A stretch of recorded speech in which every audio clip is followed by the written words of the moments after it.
Inside PressBox is presented by Live Casino and Hotel. Always live, always on.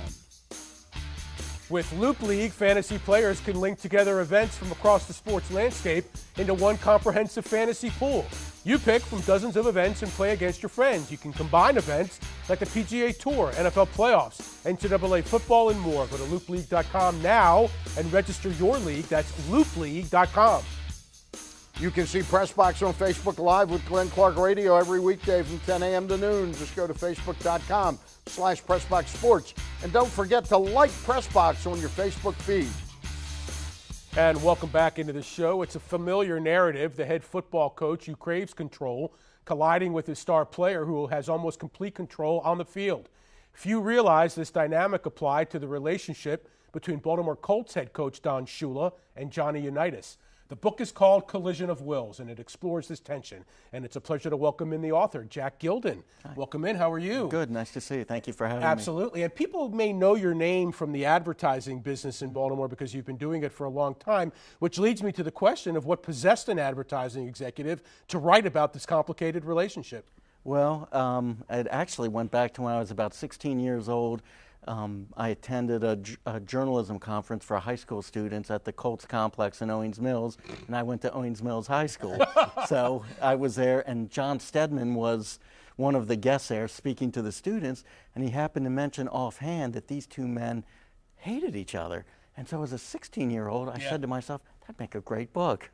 And I'd thought about it all these years, these two compelling winners, and yet they couldn't get along while they were together here. Now, by the time you started to write the book, of course, Johnny Unitas passed away, I think in 2002, I think it was. Yes, I think so. But Don Shula, you spent some time with Don Shula, and how eager was he to talk about this, or how interested was he in participating? Well, he was really nice, and as soon as I called his home, they set the meeting up right away. I think I called him, and then probably like 3 or 4 days later, I was in Miami interviewing him. And he was really nice, but he was also extremely polished. You could tell he had been a head coach, and he was good at that job for a reason. And he knew how to handle the press. So it was almost like 40 years ago, he knew one day somebody was going to come and ask him these uncomfortable questions. Yeah.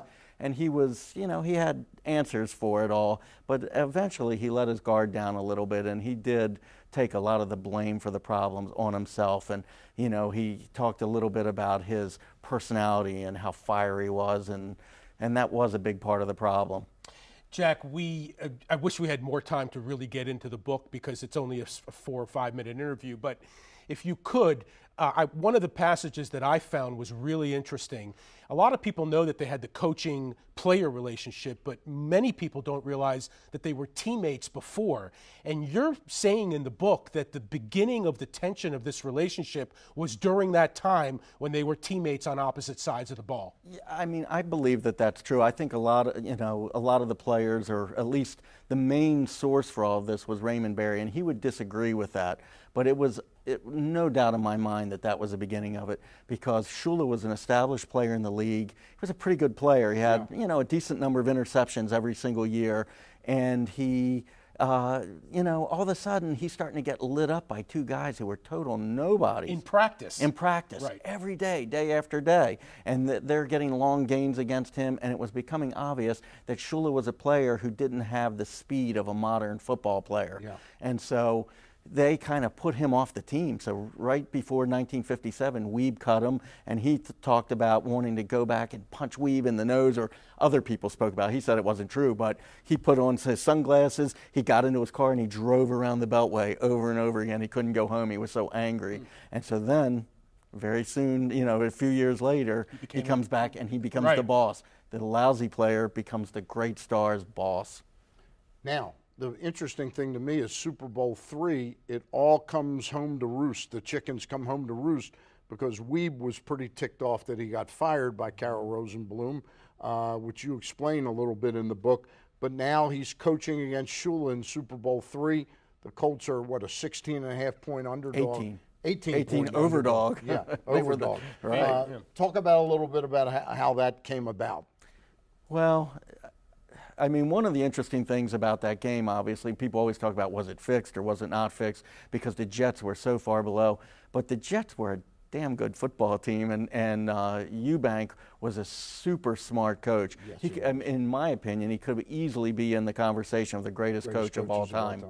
And so, I think that he just really knew the Colts very, very well, and he had a very good football team.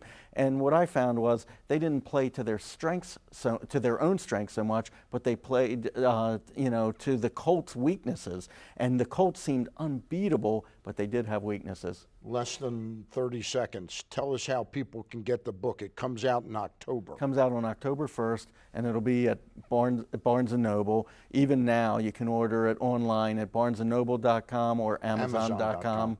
And it's published by the University of Nebraska Press. We wish you a lot of luck on it. Pleasure to see you, Stan. Thank you so much. Nice to meet you, Gary. We're going to run an excerpt of it in PressBox in October. Great. All right. Looking forward to it. Thank you. Looking forward to it. All right.